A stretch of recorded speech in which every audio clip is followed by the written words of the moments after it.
Bonjour à tous. Cette vidéo, elle a pour objectif de vous présenter un outil qui a été fait par l'équipe Matisse, un outil qui porte dans ce contexte Covid sur les masques, les différents types de masques pour essayer de s'y retrouver un petit peu plus. Donc avant de vous le présenter, je vais vous montrer où on le trouve. Donc vous vous connectez sur le site du REPIAS, dans la partie prévention, enfin sur le site du REPIAS, préventioninfection.fr, et soit vous le retrouvez dans la partie documentation, il est incrémenté, soit vous allez le retrouver directement sur la page dédiée Covid-19 sur ce site.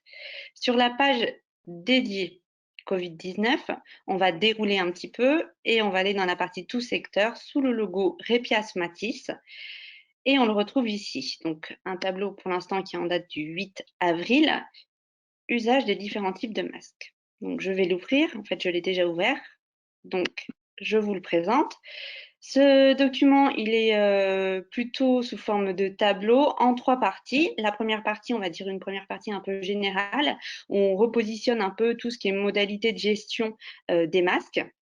Une partie aussi avec les sources qu'on a utilisées pour faire ce document et qui sont référencées tout au long de ce document. Et aussi une information sur la plateforme Stop Covid-19 promue par le ministère pour s'approvisionner en toute sécurité. Si on déroule un peu, donc on a notre deuxième et troisième page, donc les deux dernières parties, mais finalement qui rentrent dans leur vif du sujet. Donc la première page, on a un tableau bleu qui liste les masques réservés à un usage sanitaire.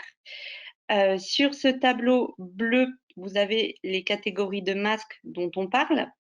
Donc l'appareil de protection respiratoire, le FFP2, les masques à usage médicaux, qu'on peut aussi appeler masque chirurgical ou masque de soins, et un petit nouveau dont on commence à parler, le masque dit SMS.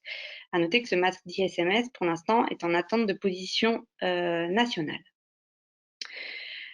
Suivant ces catégories de masques, eh bien, on va retrouver les normes auxquelles ils doivent répondre, les capacités filtrantes qu'ont ces différents types de masques, leurs indications et les modalités d'utilisation, leur usage ou toute précision qui nous semblait utile à apporter.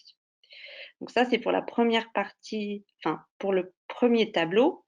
Le second tableau, donc là, celui-là, il va aborder les masques, les nouvelles catégories, les nouvelles catégories de masques qui ont été proposées par le ministère il y a maintenant un peu plus d'une semaine. On va parler de masques barrières. Donc, c'est principalement des masques en tissu. Et donc là, 3 catégories, la catégorie 1, la catégorie 2 et le masque do it yourself. Donc, comme dans le tableau précédent, on va retrouver la catégorie de masque, le type de masque, les normes auxquelles ils font référence, les indications et leur utilisation.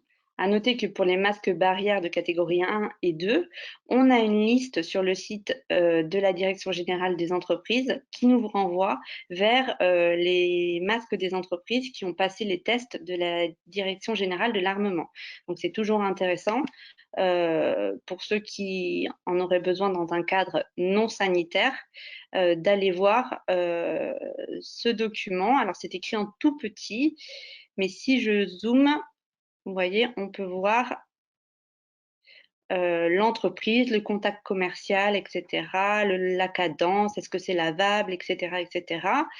Et puis surtout, ce qui nous intéresse, c'est en termes de prototypes de masques, les tests qui ont été passés. Donc, par exemple, si on se réfère à la première entreprise, on voit que la performance de filtration, elle est de 3 micromètres.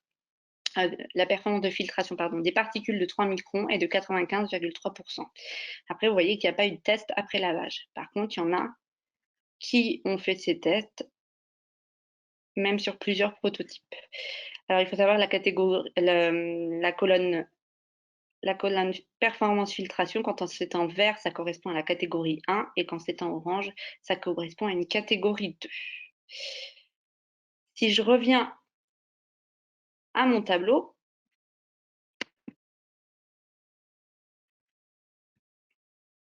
je pense que j'ai fait le tour. Voilà, j'espère que cette vidéo et cet outil vous seront utiles et je vous dis à bientôt. Au revoir.